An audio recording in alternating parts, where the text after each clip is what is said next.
Today I fucked up by learning how it feels to be a breath mint. I write to you today from a position of incredible discomfort. Somewhere between the fires of hell, and the eternal cold of Hoth. As of this moment, I am wrapped in sheets as if they were the still warm carcass of a tauntaun. Let's rewind to about 30 minutes ago, to a time when life was simpler. I had this weekend off from work, with no plans, and an excess of body aches. A cute boy on Snapchat asked Wid, and I said nothing. WBU?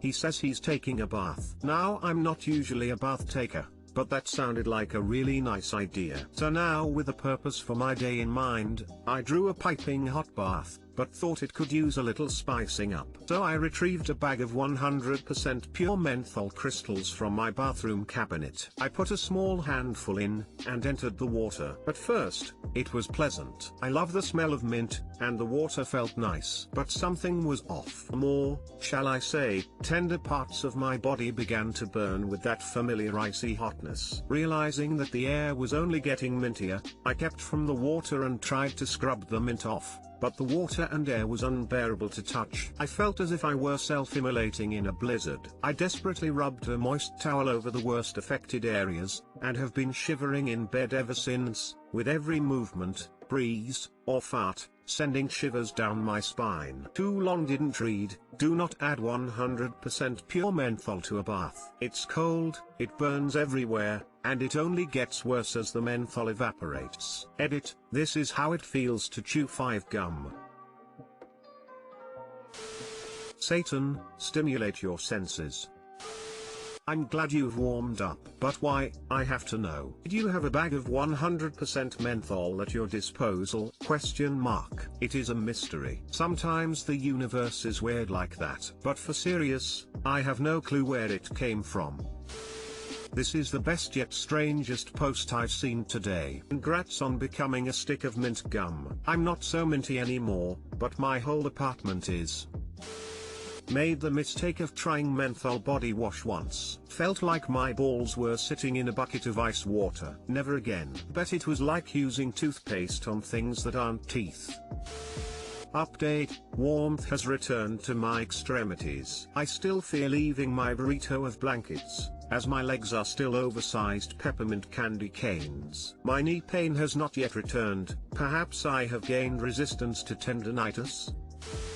Today I fucked up by searching for porn in front of my parents. For background, I belong to a conservative, vegetarian family in India, and we have recently had a smart TV set-top box installed to our television. It allows you to browse the internet, YouTube, etc. using voice search. Today, I was chilling with the fam watching TV when I got the idea of showing them non-vegetarian cooking videos, as they have no idea how meat-based foods are cooked and prepared. So I start showing them Gordon Ramsay videos on YouTube, which seem to intrigue them quite a bit, and they then start asking me to search for different types of meat, chicken, beef, etc. At a certain point my mother asks me to search for prawn videos, as she has no idea what they are and how they look. My dumbass proceeds to then activate voice search on the remote and search for Gordon Ramsay porn instead of prawn. I immediately turned the TV off, but the damage had been done. The thumbnails had already loaded in and were visible for the better half of a second. I'm now sitting in my room typing this out after my parents acted like nothing happened and turned the TV back onto a news channel. TLDR,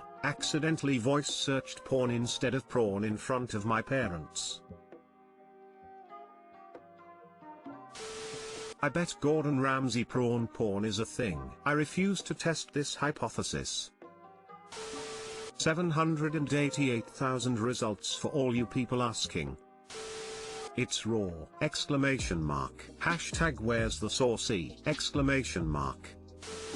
I mean, it's obvious it was an accident. It's not like you were secretly doing it and didn't realize they were watching. Also a bit disappointed that explicit results came up for that. Yikes.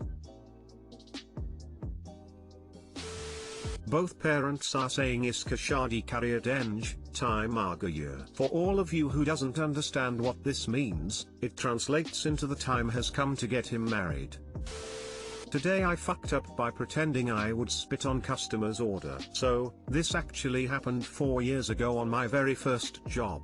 I was 18 years old. It was my third day of work at this fast food restaurant. It wasn't very big. It had about 6 employees. This client came and complained that the sandwich had little sauce, that specific sauce only had it in the kitchen, so my boss, who usually stays at the counter, gave me the order and asked to add more. Then I had the brilliant idea of saying, "I'm going to prepare my best spit." I innocently thought it would be funny. Nobody laughed. And I said it loud enough that the customer listened. The man was super angry, asked for the money back, and spoke loudly to all the customers who were sitting down eating what had happened. 2 of them also stopped eating and asked their money back. My boss's face was red. I got fired. Too long didn't read. I joked about spitting on customers' order, everyone got upset, and I was fired.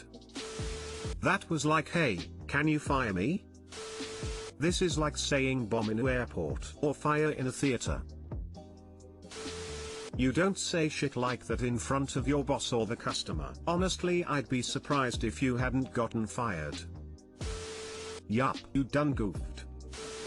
This reminds me of a stupid joke I told my old boss. We had an unofficial casual Friday policy, so in the middle of winter, right after a good snowfall, I wore a terrible Hawaiian shirt to work in preparation to tell this joke. So my boss asked me about my shirt and I just said, "Well, you know what they say, dress for the job you want, not the job you have." I expected him to say, "And what job is that?" To which I was going to respond with, "This job, just in the summer." Well, he just stared at me and asked me if I have an issue working here. I tried to explain the joke I meant it to turn into. Things were never good with that guy the rest of the time I worked there.